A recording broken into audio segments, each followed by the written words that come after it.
anticlimactic in some ways because we're around them. I told them before that, practice started on October 15th when I first started coaching. I played, and one of the guys on my staff is so young. He was like, "Really?" So it was. But it's great to be in here with the full group, and what it really is a benchmark for. Hey, here's where we are after the preseason, off-season, what have you. And now we're leading up to 6 weeks before our first game, and it feels like fall outside too. So it's kind of sense of message. When you talk about practices and habits on the floor, first week, what sort of practices, habits are really important to? Yeah, I mean, I think, we've spent some time sort of defining those things and then, being able to convert them from like drill work to playing, and then from playing over a long period of time, hoping to get to the point where you could play 40 minutes at a high standard. But in the summer, a lot of it is, you're playing some, but you're also drilling it to try to, teach and build. And now we got to be able to go, hey, we might have to play 70 possessions this way at a high level. So that's the beginning of that. Who's your Darren's the obvious leader? Yeah. Seeing Gerald adapt well, Boyd, who's going to be your leader? Yeah, it's a good question, Byron. Like our sophomores are very experienced. Obviously, Garrett not being here, he would be another really all-conference level player who had a tremendous amount of experience last year. And yet, I didn't think that we should have like just all sophomores. So our transfers are all older, which we wanted to get older. And those guys, I think blending those experiences that they've had at other places with the experiences our sophomores got last year and trying to build out a group that is a little bit more seasoned than last year's group was the goal. And I think we're there. And just adding on, talking about transfers, can you just talk a little bit about what they kind of add to this team, what future potential they bring? Yeah, well, I think, Sean and Rafael Castro are both centers. I think you can play them together some, but both give you really good things at that position. Rafael's a real roll and rebound guy, a big lob threat, just a great athlete. And then Sean is very typical of, a skillful 5-man that can make a three and is a great passer. Played at Cornell like in the Princeton offense, so very much a playmaker from that position. So the combination of those two guys, and then I think in Gerald's case, he's a big guard that can play a number of different positions in the backcourt. Made 37 or 38% from three on 200 attempts, but can also play make. And Trey Moss has been a great surprise in terms of his effort, his athleticism, his energy. He's all over the glass for guard, which I think is a great thing.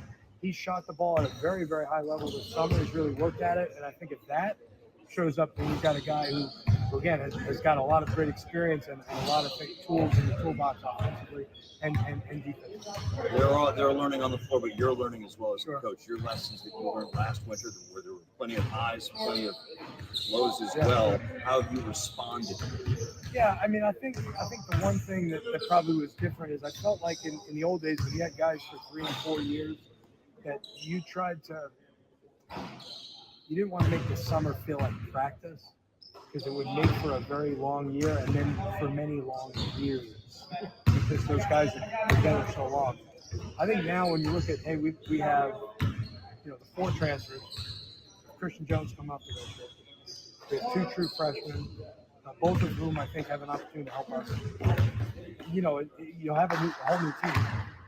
Garrett goes out, now you're taking away somebody who probably is going to play 30 minutes. So I think we needed to get to the point where we were practicing. And when I say practicing, hey, it's an hour, and it's not like every day and everything like that. We're staying within the rules, but we're doing more 5-on-5 team stuff to try to build that chemistry that maybe we had done in the past, where you might have had a group together for years, and there was already some chemistry. So to follow up on that, you talked about Garrett.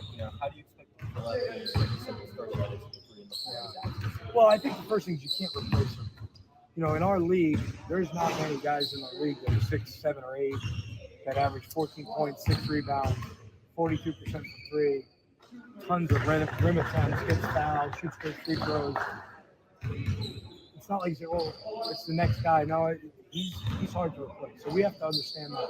But that was one of the reasons why we wound up bringing Diane in. In June, we got very lucky to get a really talented young player, and can he be that replacement? Well, it's hard to say, but you give yourself another chance to have a guy in that size category that can do some things. And we got a lot of work to do to get to that point. But certainly, it's going to be like You're expecting Giants to win, right? Hey, welcome everyone again. to another week of the Focus TV. We got Raymond Lyons here, Cardell Dudley Jr. First things first, man. The year's moving by quick. We told you guys a couple weeks ago. WNBA playoffs, we're not here yet. The NFL regular season was just about to begin. We're 3 weeks into the regular season. As you can see from the video just shared, Cardell got that as he got a GW practice, which means college basketball season is pretty much here. You start showing up in gyms and it's here, right? Like you got schedules coming out, conference play, non-conference play, preseason, mid-season tournament announcements. Like it's here. Media days, NBA, it's here. Fall is here. Basketball is here. Football is already here, obviously. But we'll get straight to them. We'll check in with Cardell for a little bit more in-depth take on what happened at GW as they're beginning their 2024-2025 campaign. No Octavia tonight, so I'm going to step in and try to do my best with the NFC East. Look, I'm going to get straight to it, man. 3 teams in the NFC East had a pretty good weekend. 1 team did not. We're going to start with the New York Giants. Kind of weird saying this, but they beat the Cleveland Browns 21-15 behind 2 touchdown passes to rookie wideout Malik Neighbors. The pass catcher made NFL history by becoming the youngest receiver ever at 21 years, 56 days. Shout out to the person who keeps track of this, to have 2 touchdown catches in a game. The Browns are a bit banged up and have some issues of their own. However, that is no excuse, to lose to the Giants. But shout out to the Giants. Malik Neighbors has made an instant impact. You're probably a pretty big deal when you get a number unretired and blessed by said player's family, and then you're showing out with it. I'm sure all parties are happy. But the Giants are now 1-2 in the NFC East. They have a chance to go 2-2 Thursday. Again, I said a chance, so Cowboys fans, please do not yell at me. A chance when they host the Dallas Cowboys. Again, y'all division is weird. I just said a chance. Don't take that for anything more than what it is, a chance. Now, if you lose, don't show up next week because I'm not blacking out this square. I will be laughing because I could hear y'all mad right now. Philadelphia Eagles, they're not last this week because Octavia's not here, but get it out the way early. Wherever she is, I know she is happy because they won a nationally televised game. We usually have to hear it after they play a nationally televised game because she's on pins and needles until the game ends. As you can see by Jalen Hurts' excitement, the Philadelphia Eagles outlasted the New Orleans Saints 15-12. That was also a game they don't win without remember that whole Saquon Barkley thing? Yeah, he beat the Saints, okay? I'm sorry, Eagles defense, I know y'all showed up. You played well. Might have saved Nick Sirianni's job. Like Sirianni, Big Dom, y'all need to get some Saquon jerseys or something. I don't know what needs to happen, but 2 touchdowns in the fourth quarter, one of which was a 65-yarder in a very defensive game. You got to be kind of special to break a 65-yarder in a game where no one's having any fun on the offensive end. The Saints came into that game flying high, boasting the league's highest scoring offense. The Eagles' defense was tremendous in this one. Octavia often mentions Jalen Carter for all the right reasons this week. He showed out. He was hell for the entire Saints front line. He went through whoever was in front of him. Some guys got banged up, and he went through their backups. Relentless pressure all day long, and he probably had a hand in the game-sealing pick, where the Saints still had quality opportunities even after what Saquon did. They just couldn't get their offense going, and a lot of it had to do is the interior of their offensive line was getting pushed back into Derek Carr's lap. Derek Carr is not the biggest of quarterbacks. Jalen Carter is a very large human being.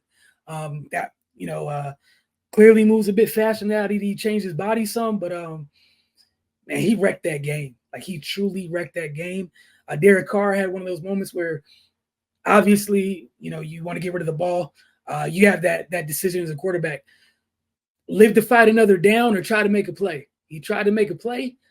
Ball fell short. Reed Blankenship diving interception.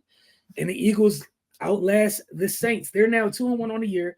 This game also featured a despicable hit by a Saints defender on a defenseless Devontae Smith. Speedy recovery to Devontae Smith. Big hit, nothing crazy from the times where we grew up watching the NFL, but in today's NFL, it was kind of a big hit. However, the defense, the Saints player that hit him while he didn't have a helmet on, like, come on, dude. You have to know better. Also, Devontae Smith's like 160 pounds. What did he possibly do for you to be trying to spear him after the play when he's clearly just not? He's not here with us at the moment. Like he wasn't. He didn't even know where he was at. That said, the Eagles went from a nail-biting loss the previous week to a nail-biting win. Again, it's Philly. Those fire the coach talks get crazy. They happen very quickly. Sirianni, it was getting kind of loud. So shout out to Jalen Carter and Saquon Barkley for staving that conversation off for at least a week. They'll be on the road in Tampa this week to face the Buccaneers. Last night, missed one. I'm so sorry, guys. We'll go here anyways. Last night, the Washington Commanders, the division-leading Washington Commanders, you felt that upward swing of just happiness today around the DMV. The Commanders won, so people were happy. I don't care if y'all aren't from here. Trust me, there's a noticeable difference between when they're winning and when they're not. Like, hell yeah, it affects life. Okay, yep. Like it truly does. I was happy last night knowing that Twitter said they won, which meant today was going to be at least somewhat relaxing. Twitter was a little less toxic for a little bit, at least on the NFL side, on this side of things. However, a cesspool is going to be a cesspool, and they found a way to still a cesspool. There's other stuff Twitter went Twitter on. But you had two LSU quarterbacks here. The newer one, almost flawless last night. Literally flawless. 21 of 23 for 254 yards, 2 touchdowns in the air. Then he also had 39 yards on the ground. I know Scary Terry McLaurin's probably the happiest person on the Washington Commanders. He has been here laboring without a quarterback for several years. 4 catches, 100 yards last night. The last one, which sealed the deal, the Commanders were clinging to a 31-26 lead with about 2 minutes and change left, and Daniels stood in the pocket, had the free rusher coming off the edge. Old school big boy football. Took the hit, delivered a dime, and the Commanders walk out of Cincy, 38-33. And we were talking about the Bengals last week. We talked about the Bengals and the Ravens, a couple other teams that were 0-2. The Bengals are now 0-3. It was a big win for Washington, but for the Bengals, look, man, 0-3 is not where you want to be in the AFC. It is not fun over there. I know they started 0-3 the past couple years. That's not something you want to make a habit of. I don't care whether you dig yourself out the hole or not. To start this NFL season, there's a lot of weird stuff happening. You don't want to be 0-3. Like 1-2 is like decent right now. 0-3 is, I don't even know if 0-3 teams are going to be able to come back from that. That said, the Commanders, after leaving Cincy, they headed out west to Arizona. Going to spend some time at Arizona State, Daniel's alma mater, before he hits into LSU. Because they take on the Kyler Murray-led Cardinals. So Washington has a chance next week to go to 3-1, which would, I'm sure, buoy the mood of this area drastically. But again, it was impressive. 21-23. I don't care what team you're playing for. As a quarterback is big. Keep in mind, the Bengals defense, for whatever reasons, they're one of the few defenses that somehow, for some things like matchups, just certain coordinators have advantages. Somehow they bothered Patrick Mahomes, and for whatever reason, Jaden Daniels fine. And for Cameron, I think Cameron Britt Taylor, the corner that was running his mouth on the Bengals. Sometimes you just got to be quiet, man. He was out there talking about his high school offense, college offense. That dime was on you, sir. Then you got your coach coming out after the game like, yeah, we shouldn't be talking. Like, y'all 0-2. You shouldn't be talking. And also, I can't believe y'all have me in this position where I'm about to defend the Cliff Kingsbury. He's just a bad head coach. He's a fire offensive coordinator and has been since he's been in the league. He's just a bad head coach. But last time I checked, he's not the Commanders' head coach. He is a very good OC, and we're seeing around the league where we look at some of these young quarterbacks, having a good OC is everything. It's everything. A lot of them don't have it. We're seeing what the Sam Darnold revenge tour 15 years later. Kevin O'Connell knows how to call a game. Sometimes you got to save players for themselves. Some OCs don't know how to. Then you got two people trying to figure stuff out, and nobody knows the best way. Bad things happen. Last but not least, man, we'll get to the Cowboys. They're 1-2 after taking on the Baltimore Ravens. The Ravens came into this one 0-2, though. The Ravens got off to a very quick start. They were up 21-6 at the break, led 28-6 after 3 quarters. The Ravens, like my Niners, the most dangerous place in the world for both teams, is up double digits in the game because you do not know how it is going to end. One or two things will happen. They will keep their foot on the gas or things get interesting. Shout out to the Cowboys playing through the final whistle. They put up 19 points in the fourth quarter. Dak with 379 yards. Obviously, if you're trailing, you got to throw the ball quite a bit. Also, you got to throw the ball quite a bit where you chose to do what you did at running back. Those were your choices. It is what it is. But he got them back in the game, right? The defense, though, and I'm sure that's another conversation for another time. Dan Quinn's not there anymore. Looks like Dan Quinn maybe should have been paid some more money. Maybe held to stay. I know Washington's defense is going through it, but that's from a talent issue. Dallas's defense looked like they just wanted no parts of Derrick Henry for 4 quarters. I'm just going to call it what it is. I'm so sorry. There were multiple plays where people were in the holes and accidentally out the hole. I accidentally found somewhere else to go. Business decisions. It's business decisions. Here's a picture. One of them dudes is trying number 6. That is the latest dive in the world. And I guarantee you, if we saw the video before that play, number 6 was closer than number 2 was. 13 is not interested in getting back in that play at all. 13 is like, ooh, y'all got him? Damn, that's crazy. Where were you? He's a running back. It's not like they threw the ball to him 15 yards down the field. It's Derrick Henry. Why is Diggs back there? What is going on? But a shout out to the Ravens. We knew how dangerous it could be when you put two weapons like that in the backfield and people got their jokes off for a couple weeks. But look, man, 25 carries for 151 yards and 2 touchdowns. That's a whole lot to deal with when the best runner on the field is under center. I don't know if Derrick Henry's ever had this luxury before. People are already worried about you, but they're probably more worried about the magician that hands the ball off to you. They have people in hell, but again, shout out to the NFL for letting this happen. It's all y'all's fault. I'm sure offensively they'll figure it out. Obviously, no team wants to see their team get a big lead and then lose it. However, Baltimore did what you're supposed to do. You studied the ship, you got the dub. They had to get a couple first downs. They're able to do so. I imagine it's kind of easy to get first downs when you're handing the ball off to the juggernaut. That's just me. But Dallas, again, they take on the New York Giants on Thursday, short week. We'll see if they can recover because NFC East is ruthless. You do not want to lose to the Giants right now and be looking up at teams in your division. Again, it's a weird year in terms of how we're starting things in NFL, so they might want to get on it. But Cardell, on to you with college basketball, the first of many segments.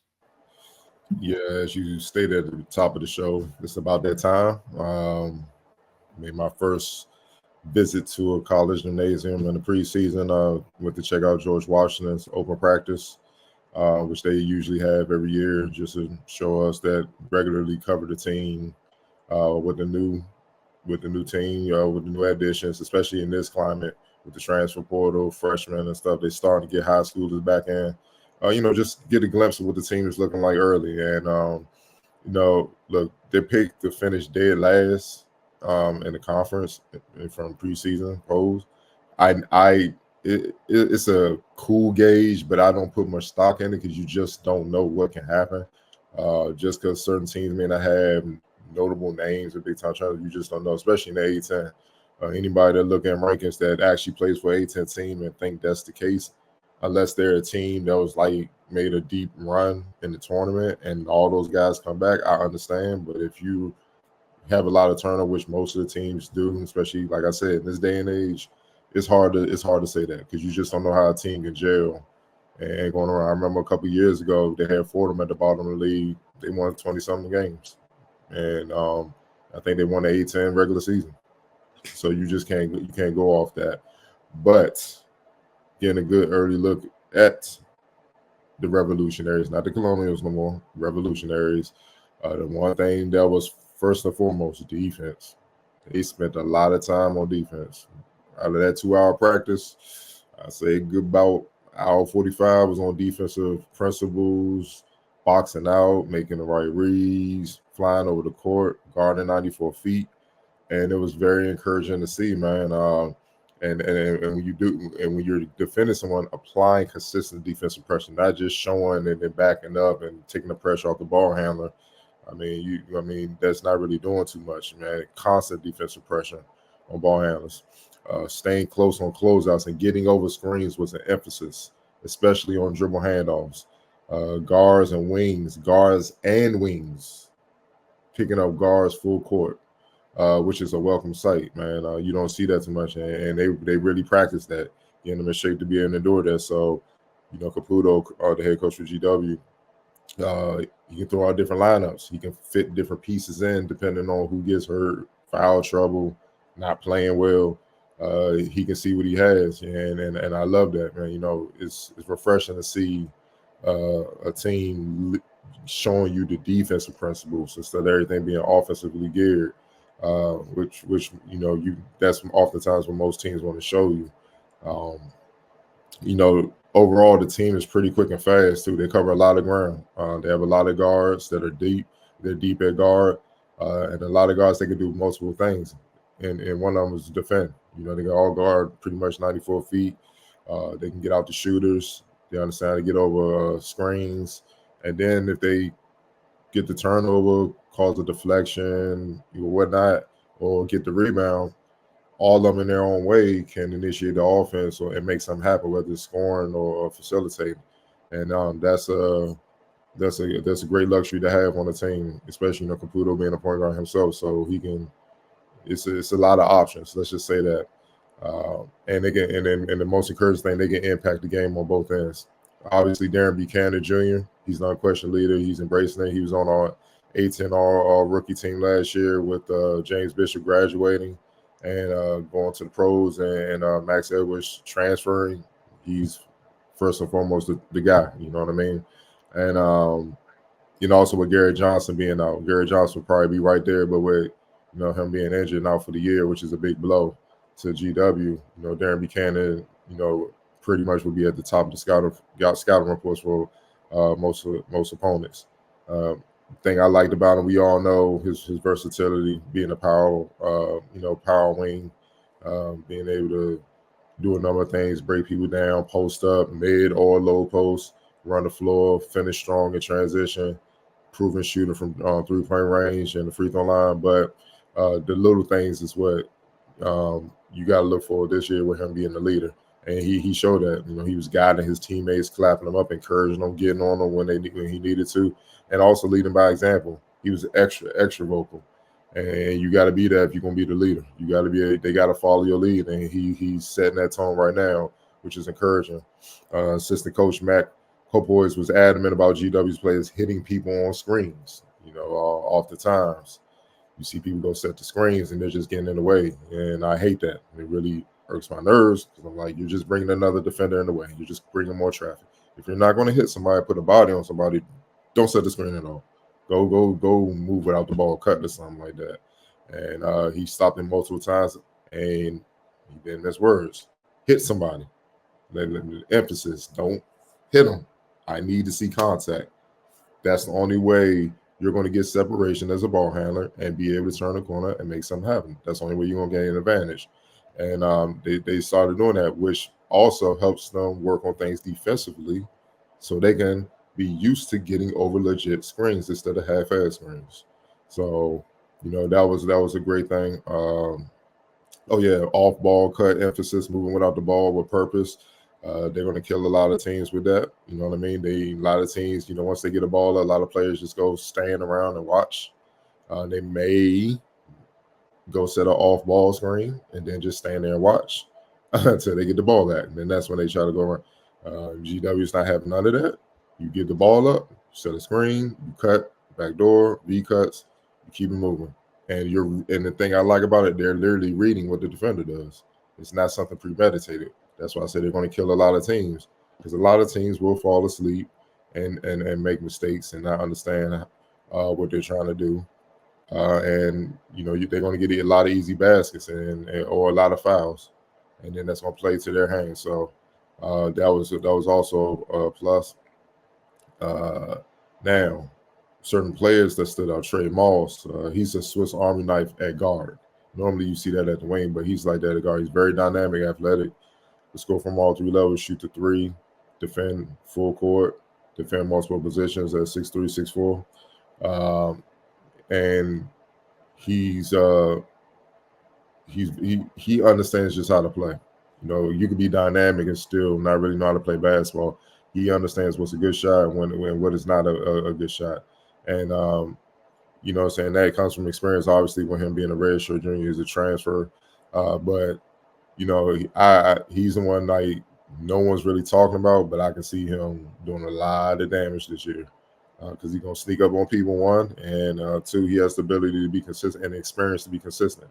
So he was a very bright spot yesterday in practice. Sean Hansen, who's a transfer from Cornell, I believe, grad student, 6'9", 245. Get a feel for his game. Stephanie Dosa, there you go. You know, not the fleetest of foot, defensively. Big, solid kid, gonna be tough in there, mix it up in the paint, set good screens. But one thing he does well, pop out, knock down jumpers out the 3-point range. And that's gonna give a lot of bigs a lot of headaches. And he's not the one of the guys that the assistant coach Copeland was talking about. When he hits you, he's gonna hit you. Like he gonna put that 245-pound body to use, bro. You know what I mean? Because that's where his points gonna come from. He's also a smart player. You know, he knows how to roll too and put himself in position to score inside. Like I said, he's not the most athletic, so he got to get it up there quick, which is the guards. They got to make the read, and it's not just seeing a guy and giving him a pass. You got to give him the right pass to understand what his abilities are, so he can catch it, go right up. If it's Rafael Castro, who didn't practice, who's injured. Transfer from Providence, who's 6'11", 220. He's a lob threat. You throw it up. For him, you got to put it in his hands so he could do something with it. Even if it's all right, I catch it and they make corner, I could dribble back out. We could reset the offense, so it won't be a turnover. But yeah, he could hit the tray ball for sure. He could step out and shoot for sure. Next up, Jacoy Hutchinson, return to play as sophomore guard, elite defender. He was one of their best on-ball defender last year. I'm not going to say the best overall defender because they have Babatunde Akinbola in there, who led the A-10 in blocks, who made all defensive team. But on ball, he's a pass man. He's hard to get him up off you. And he's very crafty, quick hands, very agile, strong, and he's smart. He understands how to make you play his game, you know what I'm saying, to his advantage defensively. And very few players can do that. And for him to already kind of be there as a sophomore, is a big time, but he also can shoot and run a team. And that's what I mean by the depth of their point guard position. So, like I said, Caputo, he has many ways to go. If one point guard don't have it, he has options.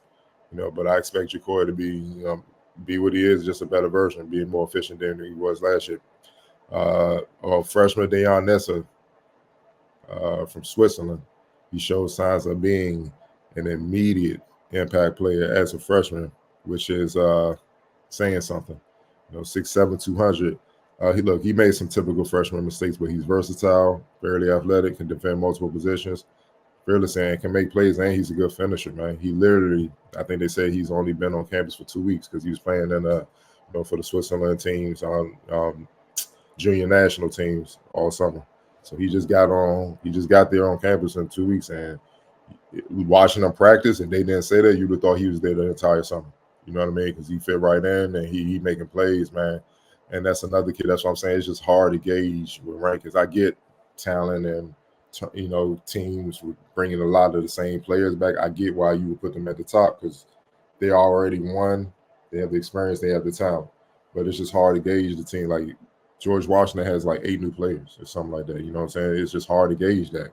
And and Nessa one of those players. Even though he's a freshman, he's going to get minutes and he's going to make an impact. I'm not saying he's going to come in there and just set the world on fire, but you'll be hearing about him this season. You'll understand what I'm saying, man. He got game. He does. So for him, it's just getting the reps and getting experience. And then, I think by conference time, he stays healthy and all that. I think he'll be dangerous. You know what I mean? Because then he'll be confident. He'll know what to do. You just need a few just a few games to get underway, get under this experience. Next up, Trey Autry, another sophomore guard, knockdown shooter. You gotta pay attention to him. He can also defend as well. Gerald Drungu Jr. out of New York, grad student, 6'5", 210, playmaker, versatile. He's more of a playmaker. Get to the lane, score inside, whatnot, defend multiple positions. Zamoku Baluche Ume, sophomore forward, 6'8". He came on last season. He started getting more minutes as got injuries piled up at the end of last season, and I think that helped him.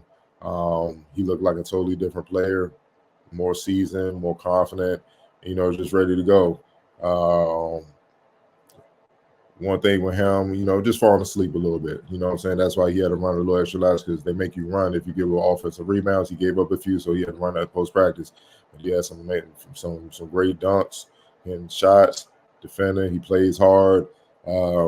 He's definitely going to be in a rotation and be able to make something happen, man. Another freshman, Ty Bevins, he didn't practice as well. He looked like he had an ankle injury. He was rehabbing and whatnot, but the reports from all the players and the coaches on him say he's been great. He's been on campus all summer. He just had a setback with the ankle, but they say, he's a quick learner. He's picking stuff up right away. They said he'll be able to help right away. He's 6'5", 190. And that's another guy that could play point or off ball.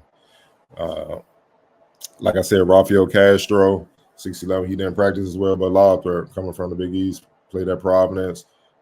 Shot blocker. He's more offensively sound than Babatunde. You know what I'm saying? But he can still block shots and run the floor. And as a guard, speaking, it never hurts to have a law threat to make the game easier for you. So that's why those screens are important. So you can get separation, and he has they like to roam and roll to the basket and get easy baskets, man. Also, Christian Jones, redshirt freshman, 6'2", 190, way different from him. Looks physically mature, mentally mature, confident. He's ready to go. And that's another one of those point guards. He's a dynamic point guard, so you're going to hear about him a little bit, having a lot of oohs and ahs type plays. He has some magic with his game, you know what I mean? Obviously in college, you got to pick and choose when to show that magic, because you keep messing up, you will be on the bench quick, you know what I mean? But with that being said, he has game, man. Still improving as a shooter, that's the thing, but he can defend multiple positions, and he can run the team. And he's still crafty enough to score and stuff like that. He just finds a way, he's still improving as a shooter. So that's very encouraging. And then that for the most part, that's what it is, man. Keegan Harvey, 6'11", redshirt senior, another big that can stretch the floor.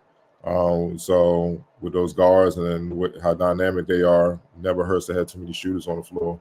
It creates space for them to do what they do and be able to make reads and break defenders down and either score or get the assist, man. So, look, man, it's talent there. There's a lot of youngins. I think it's there's like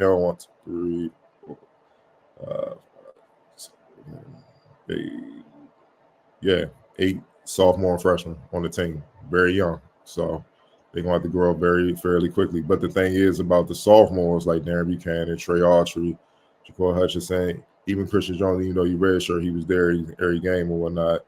They got a lot of experience last year. They had to play a lot of minutes. And one thing they learned right away about the A-10, they like, it's no nights off. You gotta come ready to play every game.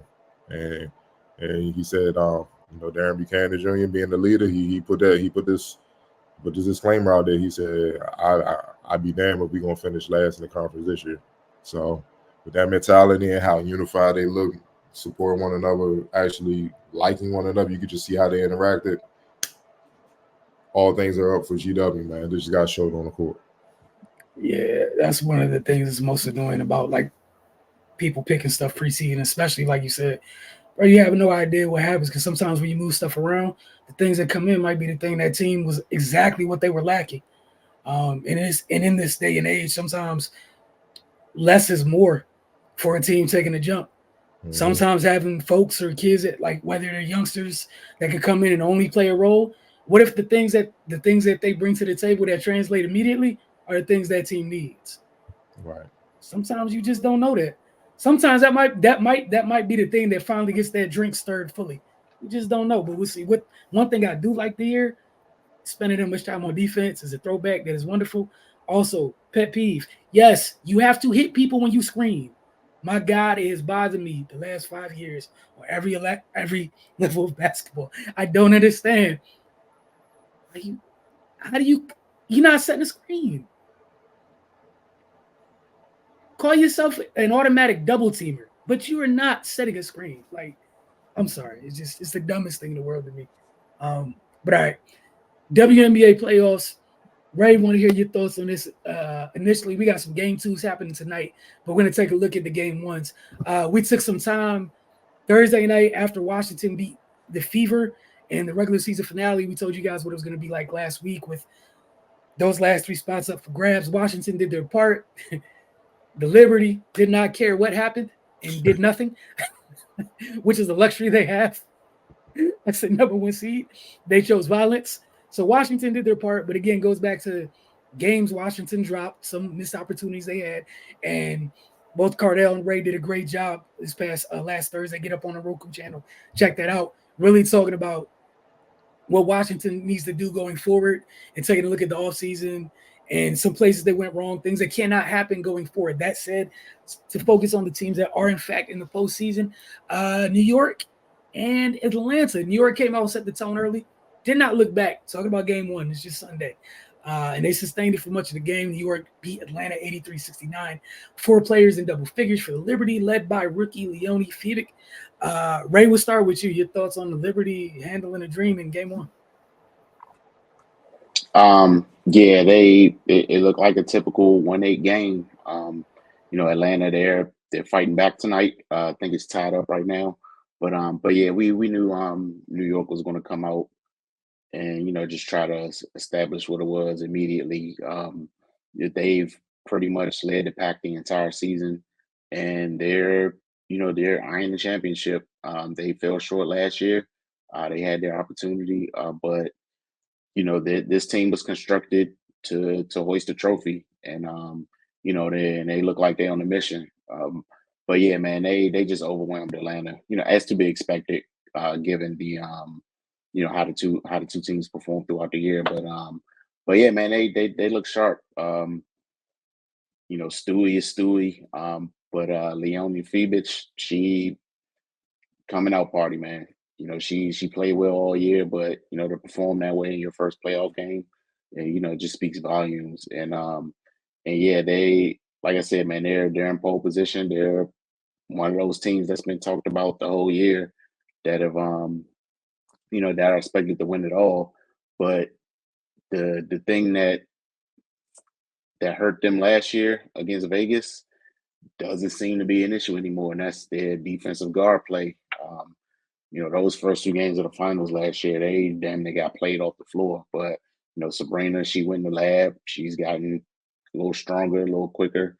She's able to at least put up a fight on that. And now, along with the improvements she made offensively, it bodes well for New York's championship aspirations. And yeah, they look like they're in go mode. It'd be interested to see how they go throughout the rest of the way. Cardell, your thoughts on Liberty Dream?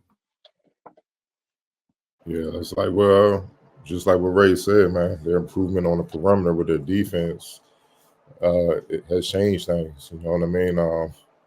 Like I'm in this NBA program, and they asked us who we thought was going to win the WNBA finals, and most said the Aces, and I said the Liberty. Like, I don't think y'all been paying attention this year. I understand what Asia doing, but the Aces haven't really put it all together, man, and the Liberty have improved, and they're playing like they want some get back. You know what I'm saying? Especially like Stewie. Like Stewie looked like UConn Stewie with the defensive intensity and what she's doing offensively and stuff like that.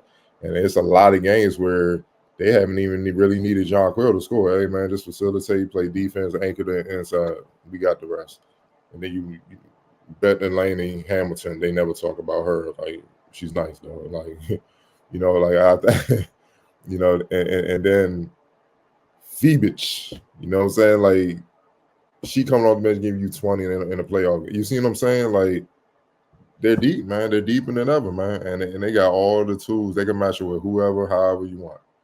You know what I mean? And at all times, they got 2 all-world players that can get it done from multiple positions. And that's just tough to deal with, man. So with their improvement defensively from Ionescu, got to give her credit, man. You know, got to give her credit, man, from the stride she took from her rookie year when we saw Cloud and Atkins put a clinic on her to where she is now, which is a legit all-WNBA player. She put the work in. You got to respect it. You know, she validated what she was when she got drafted, man. You know what I mean? And that's why you got to give players time. You know, it's hard to come into any level you move up and just set that level on fire, but let alone the top level. That's just not. Very few do that. You know what I mean? But you know, she's one of them, man. You know what I'm saying? She's one of the top guards in the league. And then you know, I think also the adjustment was putting Vandersloot on the bench. She's older, bringing off the bench, and just having that savvy point guard presence to come in against the second unit. Not many teams have that. You know, then you look at Burke and Kayla Thornton, Sabali. That's another one. Sister Sabali. Call her Sister Sabali, man. Look, she's not as skilled as her sister, but she's a problem. And one thing you see right now, she has size and athleticism, and she has skill. She's just not as skilled as her sister, but she has skill around the basket. She can shoot a little bit, finish inside 6'4", and she's a menace defensively, man. Her athleticism size is just a problem. So that's what they come in the game with, and it's just hard to deal with that. Like, you know, I think how tall is? I think Phoebus was 6'2" or something like that. Yeah, she's huge. Yeah, that's what I'm saying. They got played a 2-3-4. Yeah, that's hard to deal with, man. That's for people that don't watch the WNBA and don't get it. That's the equivalent of having like a 6'8", 6'9" dude on the NBA side playing the 2. You see what I'm saying? So, but you still got Stewie and John Quill to worry about. So what if they go big? You can put Phoebus at the 2, Stewie at the 3, John Quill at the 4, Sabali at 5. That's what I mean by they can match up however you want. You want to go big, we can do that. We can go small too. If you want to make it a versatile thing, let's do it. You see what I'm saying? So they have all the tools, man. They defense hold up. Hey, man, they can win it all for sure. Yeah, like y'all said, it's unfair having one of the league's most highly touted point guards. She's going to go down as one of the more highly touted point guards. Running your second unit, oh, that's insane. On to the second playoff matchup. We had the Sun took on the Fever. Yeah, they pulled away in the fourth quarter to win 93-69. That trade once upon a time earlier this season, it was a trade. There were some of us who said that was an interesting trade. Trying to do my best to do the Windhorse hands or whatever. Marina Mabry, man. She came off the bench in this one. 27 points in a playoff game. The Sun pulled away in the fourth quarter of this game one. Ray, your thoughts on Mabry, the Sun, and I'm sure we're gonna get to talk about somebody else in this series, and that's why I didn't put the picture up there because I'm an adult. I'm not gonna be petty, and if we don't do clickbaity things, I'm gonna let the analysts get to it. So y'all gonna take care of that for me. Y'all go ahead. Yeah, Connecticut, man, Fever just look overmatched in this game. I think, we might as well talk about it. It was a brilliant adjustment to put DB on Caitlin Clark and have Dejanay Carrington guarding Kelsey Mitchell. Hold on, right? Not to cut you off. But then certain crews say that will happen in the playoffs. She's going to see some shit she has never seen before. Sir, yes. I believe that was said within the last 3 episodes. All right, man. We said that early. You know what I'm saying? We just thought it was going to be in Minnesota at the time because, that's what it's saying for. But go ahead. Continue. My bad. Yeah, no, you good. That's what happens, man. Like, it's different when a team can focus solely on you. So that's just another adjustment she's going to have to make. It'll be interesting to see how she comes out on Wednesday if Connecticut continues with their game plan. But yeah, man, that's a team with a lot of experience. They're another one they've been knocking on the door of a championship for a while now, and they look like they're trying to get their first one. So, yeah, they're trying to get this thing over with. you know, Alyssa Thomas picture right here. I mean, we all know what she is. Freight train, just a flat out dog. She just impacts the game in so many levels. Had a triple double. Already talked about DB. You know, she's a little older, but you know, she has length and she can still move a little bit. And offensively, we already know what that's about. And yeah, Marina Mabry, that trade, like when that trade was made, it just put Connecticut in another level, because that's one area where they were struggling, was being able to spread the floor. And if there's one thing she gonna do is spread the floor, man. We saw her against the Mystics not too long ago, just in the game in a 5-minute stretch. And that's pretty much what she did the other night against Indiana. So yeah, that's huge pickup for them. Dejanay Carrington, most likely going to win Most Improved.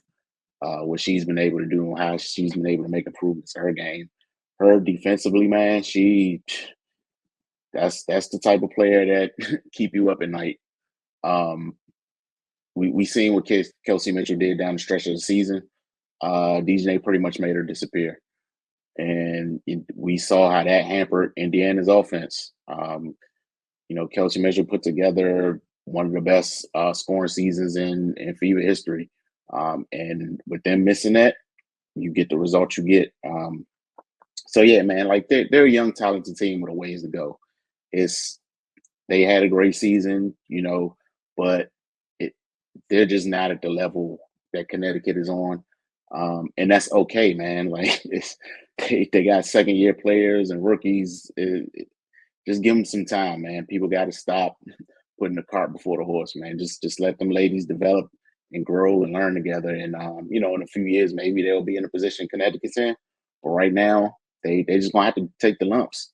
And yeah, Connecticut, you know, they're one of those teams in the mix. You know, and if they continue to look as sharp as they did the other night, then you know things gonna get interesting. Cardell, your thoughts on this series? Clinic Mabry outscored the Fever's bench 27-15 by herself. That alone would have been ball game, but then you throw in the inefficiency of Caitlin Clark. Couldn't hit a shot. Couldn't She had 8 assists, but they really didn't hurt like they normally will. You didn't really feel them. Lexi Ho was non-existent. Kelsey had 21, but once they keyed in on her, they slowed her down. Leah Boston was pretty solid with 17 and 11. She outplayed Bree Jones, but Bree Jones didn't need to do nothing because Alyssa Thomas had the triple-double, and Alyssa Smith had donut. She only played 9 minutes. Look,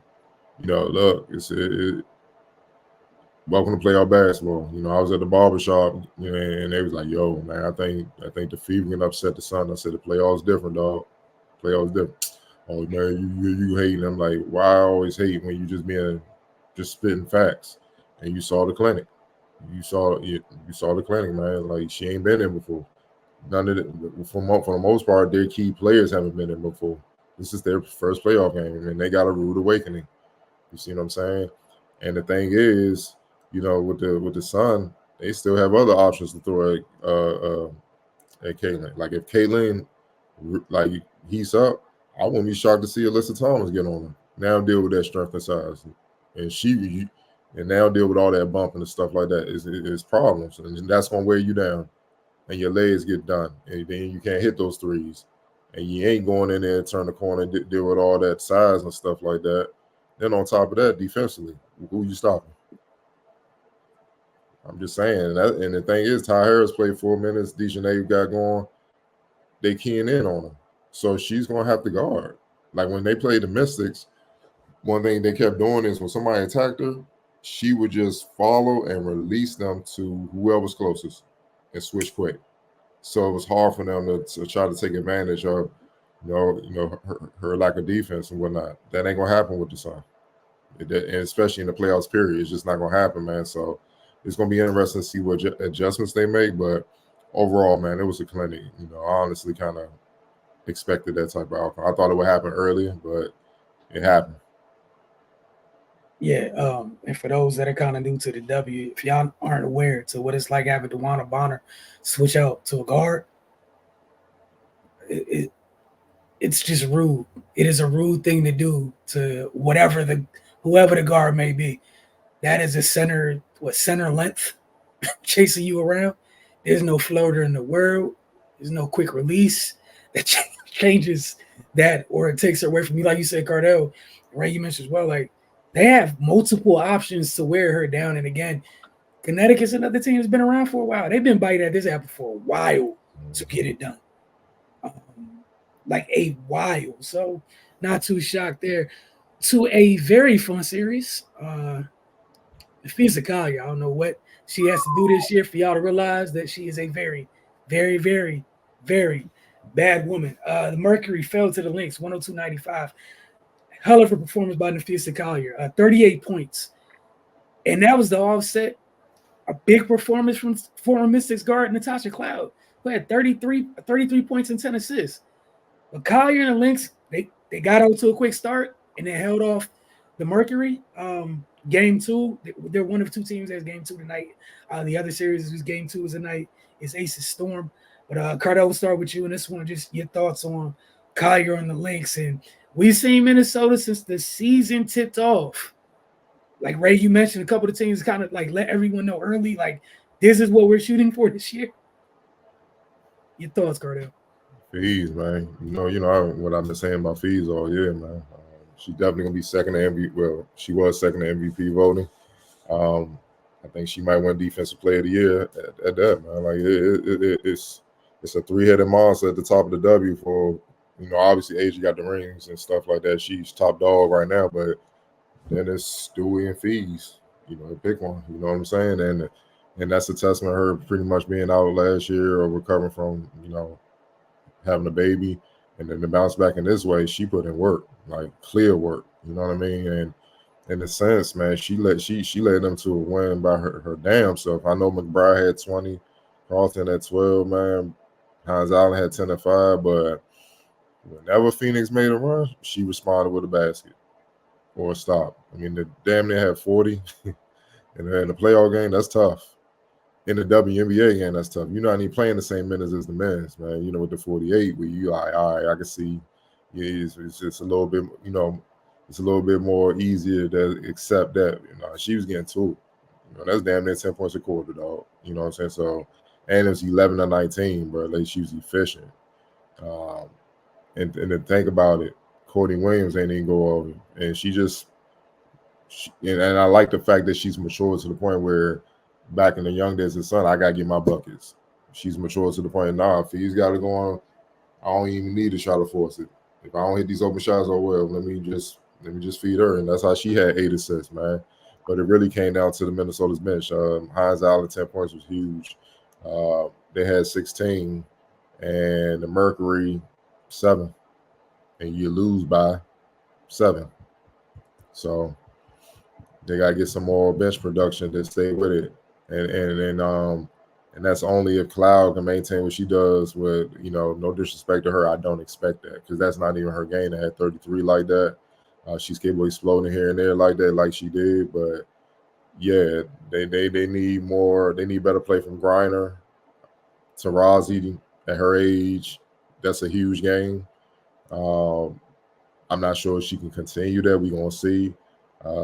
Copper was solid, but I think she can give you more. Sophia Cunningham, she got to give you more. The other starters got to give you more because Cloud is not going to be able to duplicate that 33. If she does, great, but I don't expect that.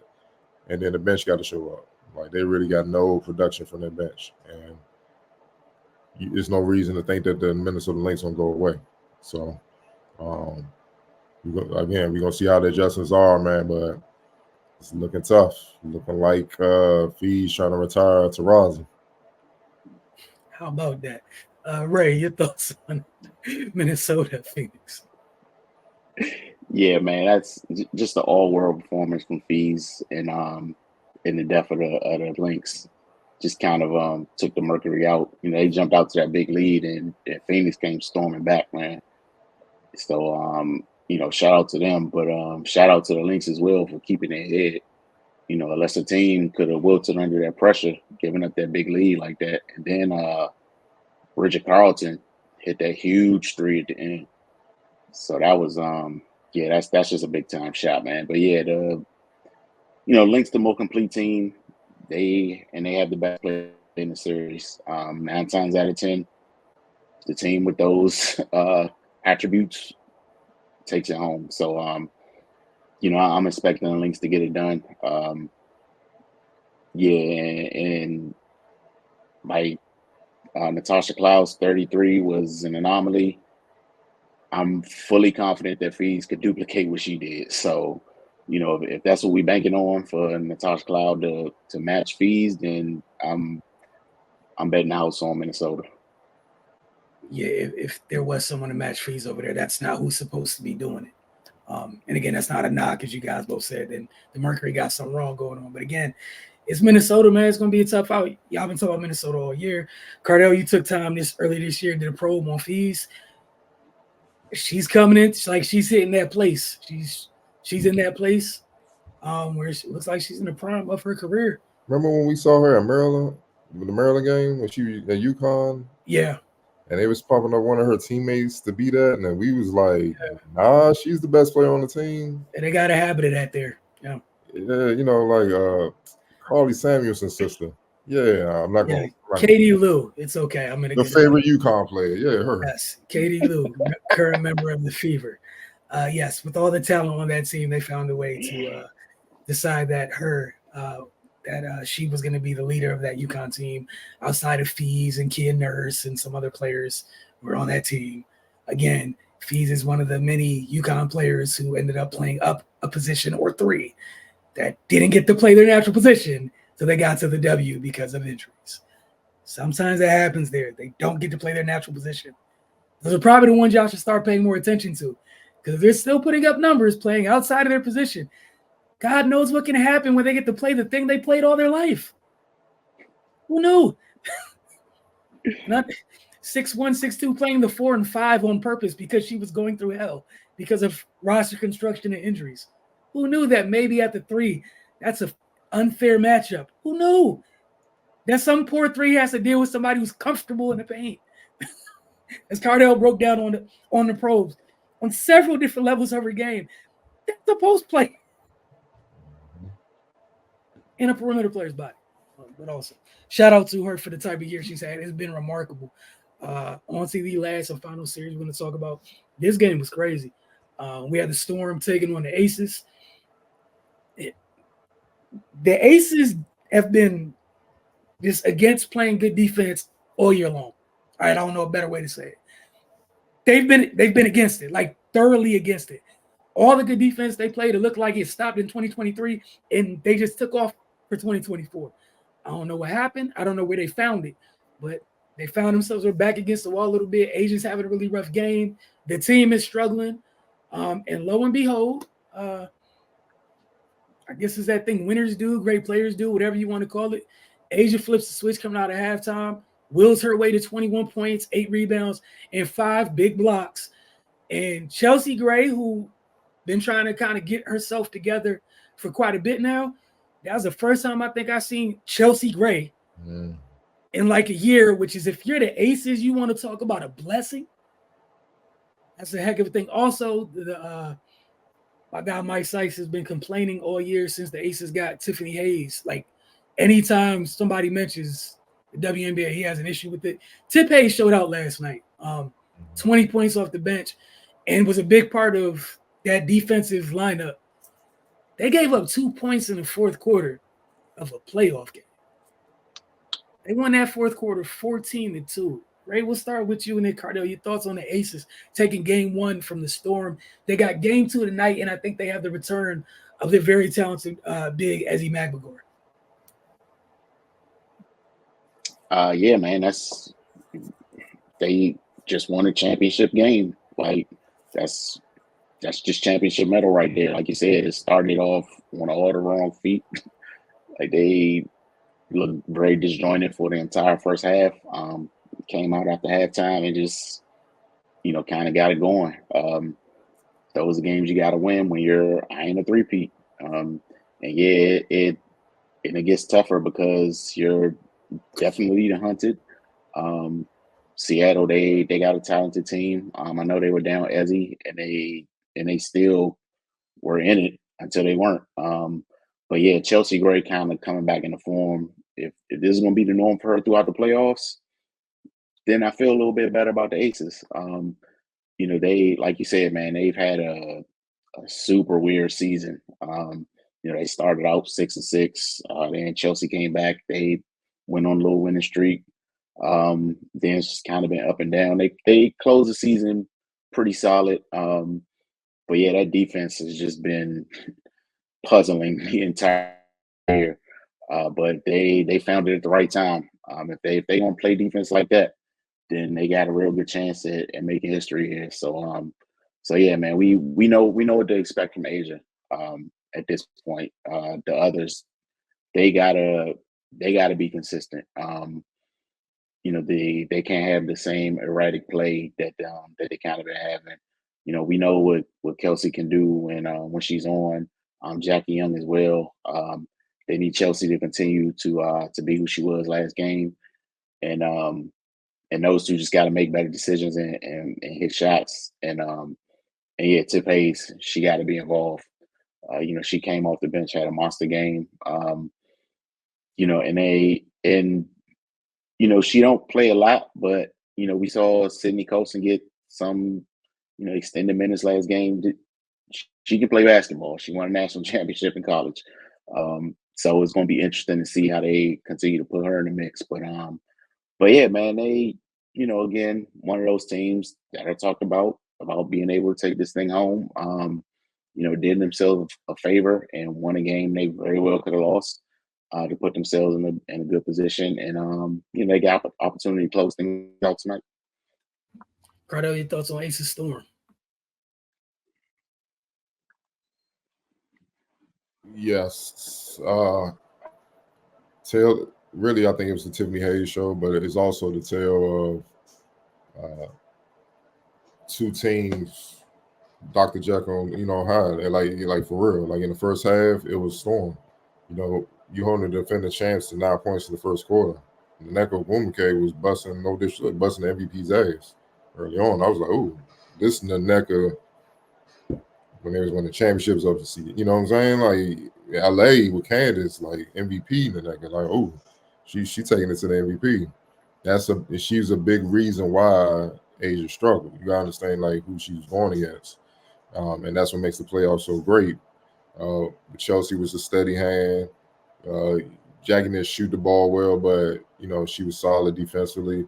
But Tiffany Hayes kept them afloat until after halftime when Asia woke up and got going, and then Chelsea was steady all game, and they were able to pull away. But that fourth quarter defensively was magical.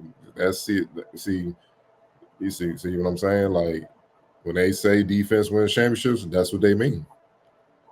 Because Seattle had a lead. A shootout won't help you. You're going to lose. So you got to get stops. And holding a team in the playoffs to 2 points in the quarter, bro, shit. Like that. Hey, homie, ain't nothing to say. I'm a coach. I'm like, all right, we ain't even going to look at the full quarter because I can't find nothing wrong there. Outside, we may have missed the shots, but hell, the way we were defending, who needs to score? You know what I'm saying? We were good. I got to look at the other 3 quarters, especially in the first quarter, man. The crazy thing is Kelsey was off. Plum was off. I doubt she would be off like that again. Alicia Clark, I think she can give you more. Look, man, if you couldn't beat them at that state, I don't know how good it's going to be. Now, is he coming back right on time? Because I don't expect Asia to start like that again. And you're going to need her. She's going to help relieve the NECA. Now you can put her on Asia, and the NECA could be more free to do what she got. That may make things more interesting. But like I said, the other Plum, the other aces, Jackie Young, I expect her to be more efficient. They're going to wake up as well, and that's why it makes them tough to beat, man. But if as he's able to kind of contain Asia, and the NECA can sustain what she started last game throughout the game, they got a chance, man. They also need Skylar to shoot better, and Jewel Lloyd, man.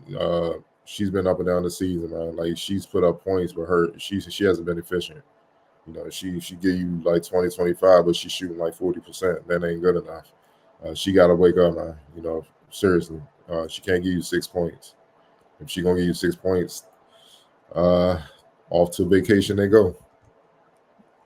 Yeah, looking forward to checking out the rest of the playoffs this week and getting back with y'all next week and letting y'all know what's happening, getting your thoughts as well. Cardell, any rapid fire, take it or leave it tonight? Just one I wanted to throw past y'all, man. Lamar Jackson. He wasn't interested in social media celebration Sunday after the Ravens secured their first win of the season following an 0-2 start. As Ravens cornerback Marlon Humphrey posted an Instagram live video aboard the team's private plane after a 20-25 victory over the Cowboys, the two-time MVP quarterback told his teammates it's time to lock in heading into week 4. Quote, Lamar, talk to us a little bit about getting that first down. You know the flock, they got to hear from you, Humphrey said in the video, which appeared on Twitter. Quote, we got the dub, keep stacking. But you shouldn't even be live right now, Jackson said from the seat while pointing his finger in Humphrey's directions. We got to get right. What is your takeaway from that? Do you take it or leave it as great leadership, or he was a little over the top? We'll start with you, Ray. I'm gonna take it, man. Like, you know, you're not playing your best football 3 weeks into the season. Recently, they haven't really fulfilled their expectations, I'm sure. So, yeah, doing all this about a game where, you know, you had a big lead and gave it up. You're losing focus in the game, and then you focus on the wrong things after the game. Like, you know, it's cool to be happy about a win, but yeah, man, like act like you've been here before. Like it's a week 3 game. You know, you got 14 more to go. Yeah, and you know, and the man's body language and disposition don't even seem like you want to be involved in that. So why would you even put the camera in his face? But yeah, as a leader of the team, I think they're gonna feed off his tone. If he's saying, "Hey, man, this ain't nothing really to celebrate. Let's lock in," then I expect them to follow suit. Wilson. That's somebody who's trying to get over the hump, man. I can't speak for everybody over there, but Lamar wants a chip. He's done everything else already. Was that a 2-time MVP? He needs a chip. He's trying to get a chip. And again, that's what you want out your best players, right? You want them to be leaders. And Marlon Humphrey, the crazy thing for you is you're not a rookie, dude. You're a vet. What's like that's the most concerning part for me. This isn't Nate Wiggins who just got drafted playing around. Dude, you've been in the league longer than Lamar, I think. What are you doing, Hump? And as Ray said, does he look like he wants to be bothered? Y'all were up 28-6. Sir, you were on defense. They had 19 points in the fourth quarter. Do you think he wants to talk to any of you on that side of the ball right now? And he mentioned the fact that he dropped the interception. Lamar mentioned that just to bring up emphasis on what I'm trying to say, bro. He basically saying, y'all almost cost us the game. We put up 28. We did our job. 28. They gave you a 28-6 lead with 15 minutes to go. And the other thing, Marlon Humphrey, I hope you're paying attention, dude. You the only dude in that secondary getting paid. They got undrafted free agents at corners. Brandon Stevens is going to be up soon. They just drafted Nate Wiggins. Sir, read the room. Read the room. Read the room. I feel like you are not paying attention, sir. But shout out to Lamar. And again, shame on you. You're a vet. Yeah, great leadership for me. It goes back to that thing. What Ray always saying that a lot of these athletes need to be banned from podcasts because he has a podcast as well. And I heard he be going crazy on that. So I think that's another reason why Lamar, like you doing too much, bro. You got that podcast every week. Y'all gave up the lead. We won it too. Like, and now you in my face with this after this game. We done gave a lead. Like, we're still to be rapping about, bro. We got to get right.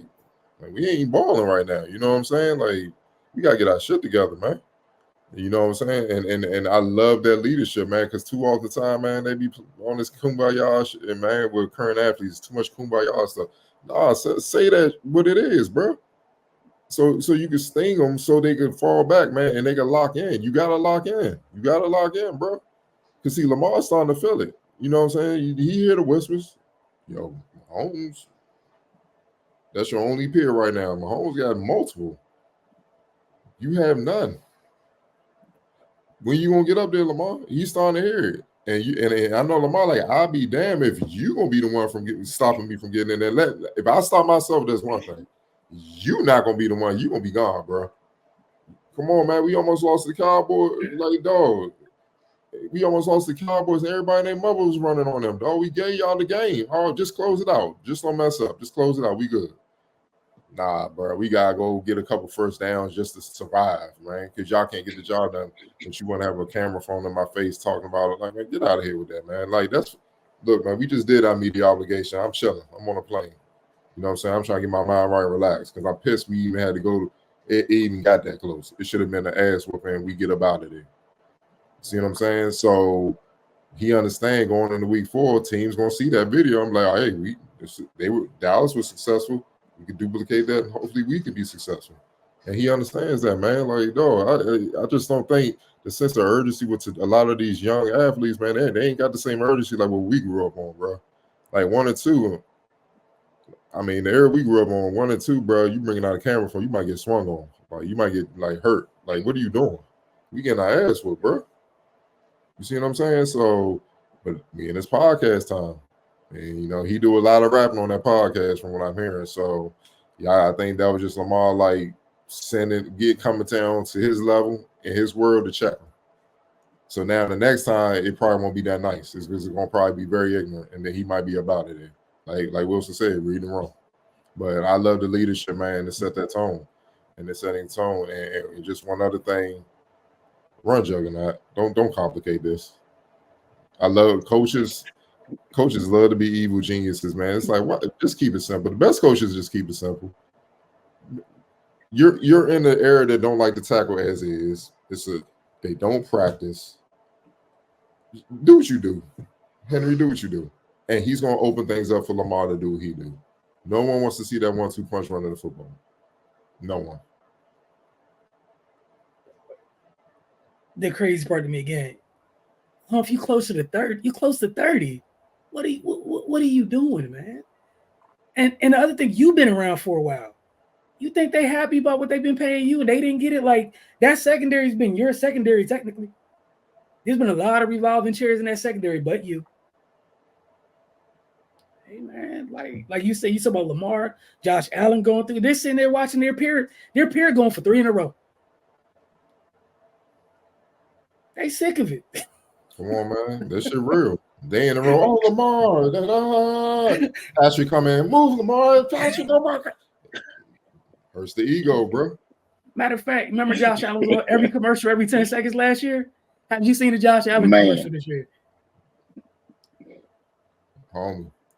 Come on, dog. And with the success of the young rookie down to DC, this area about to be, the new toy.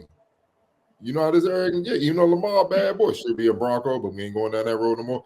Hey, they gonna see. Yeah, I'm still better. Yes, it still bothers me. But I'm just saying, bro, we know how that NFL, out of all the leagues, they forget you. That's the league that forgets you the quickest. If you ain't getting it done. They worse than the WNBA, bro. Yeah. Hey, I swear for them, it's like 1.5 years. Oh, you popped up. That's great. What you do next year? I mean, it was a little down year. He stinks, burn his jersey. What? Like Ray team, Zeke. He on the team, right? He ain't heard about him in years. But once upon a time, he was the main man. And Dak feel it too. Let's go, man. Mm-hmm. Hey, man. You get that. Man. You got the bag too. It happens quick, man. It happens so quick. But yeah, shout out to Lamar. And hopefully Marlon didn't think twice before he goes. Like, why would you go live? He never looked like he wanted to address you, even if the camera wasn't in your hand. He didn't want to see you. He looked disgusted by your presence. Sir, you should have just kept walking like you was going to the bathroom. So you shouldn't even have stopped to talk to him, man, at all. But we appreciate y'all for tuning in. We'll see you guys next week. As always, we'll have, again, Like we started off this show, we told you guys what time of year it is. We have some NBA stuff for you guys, perhaps more college basketball, obviously more NFC East action. And we'll see whatever else happens in the world of sports that puts that falls in the take it or leave it and or rapid fire. Don't forget to get to thefocustv.com, and we'll see you guys soon.